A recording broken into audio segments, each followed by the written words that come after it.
केकरा से कहबै पड़ल विपत्तिया भारी हम या भागल फेरा लागल जानी ने दुनियादारी जानी ने दुनियादारी केहन बनेला हमर किस्मत जरल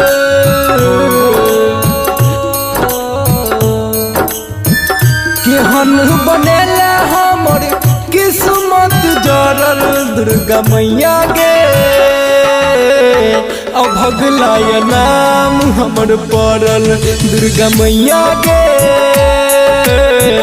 अभगला नाम हमर पड़ल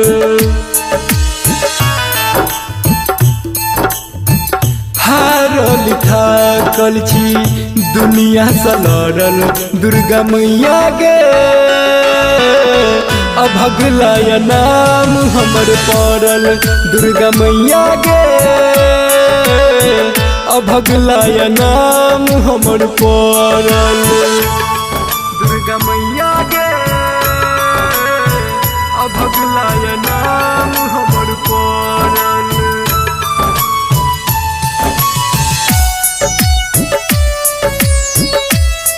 दुर्गा मैया गे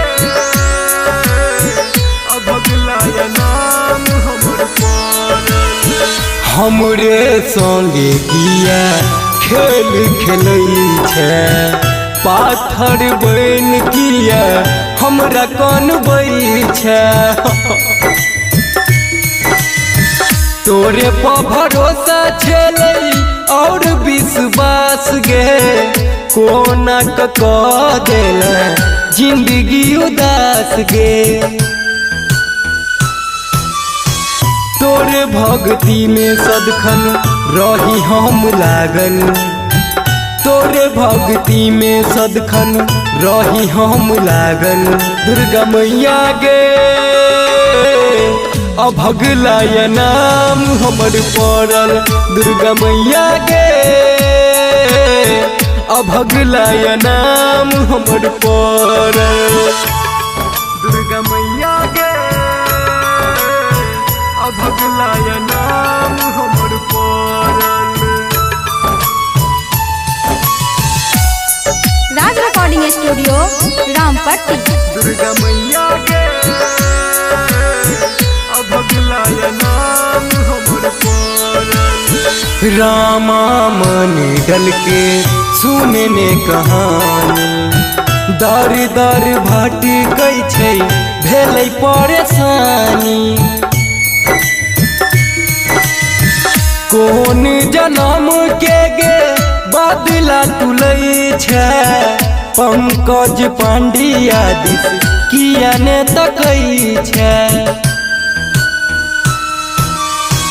खोली नयन तोरे आंसू बहारल खोली नयन तोरे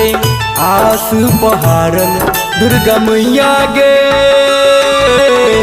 अभगला नाम हमर पड़ल दुर्गा मैया गे अभगला नाम हमर पड़ल।